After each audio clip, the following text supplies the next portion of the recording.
जय श्री राधे। जागरण 22 अप्रैल 2021। बिगड़ती व्यवस्था संभालें। गति 120 शब्द प्रति मिनट, कुल शब्द 430। प्रारंभ करें।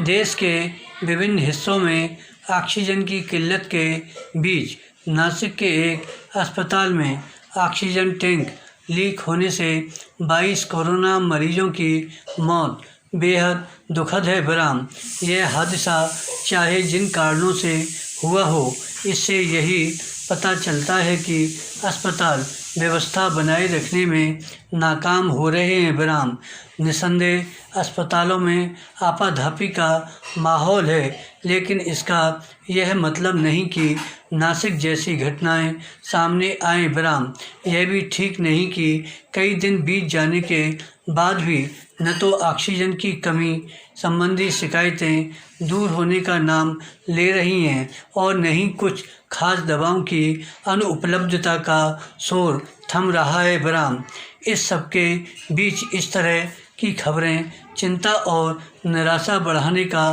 काम कर रही हैं कि कोरोना मरीजों को अस्पतालों में बेड नहीं मिल रहे हैं। बराम ऐसे मामलों की गिनती करना मुश्किल है जिनमें कोरोना मरीजों को यहाँ वहाँ भटकना पड़ा, कुछ की तो मौत भी हो गई। बराम ऐसे मामले स्वास्थ्य तंत्र की दीन दशा प्रकट करने के साथ ही शासन प्रशासन के अपयश का कारण भी बन रहे और लोगों में घबराहट भी पैदा कर रहे हैं। बराम पैरा बेशक चिकित्सक और स्वास्थ्यकर्मी काम के बोझ तले दबे हैं, लेकिन कम से कम यह तो नहीं ही होना चाहिए कि कोरोना मरीज उनके दर पर आकर उपचार के अभाव में दम तोड़ दें। बराम बात केवल कोरोना मरीजों की ही नहीं है, क्योंकि अन्य गंभीर रोगों से ग्रस्त लोगों की तो अस्पतालों में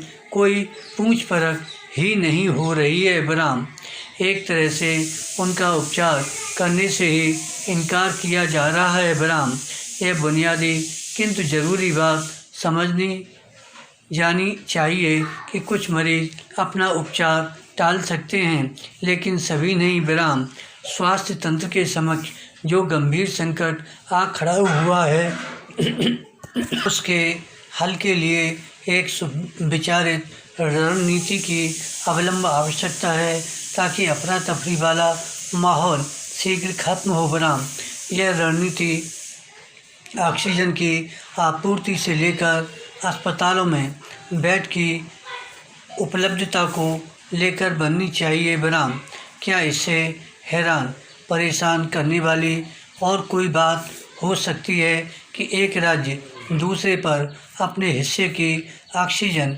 हड़पने का आरोप लगाए। यह समय ऑक्सीजन दवाओं, बेड आदि की किल्लत के कारणों का पता लगाने का नहीं, बल्कि उनका निवारण करने और चरमराती व्यवस्था को पटरी पर लाने का है। बराम इसके लिए संबंधित प्रशासकों को मिल बैठकर कोई मानक रूपरेखा बनानी चाहिए, ताकि सब जगह यथासंभव उसका पालन हो और लोगों को यह संदेश न जाए कि अस्पतालों में हाहाकार मचा है। बराम इससे ही जनता को दिलासा मिलेगी और वह संयम का परिचय देगी। संकट के समय संयम का परिचय देना आवश्यक भी है। धन्यवाद।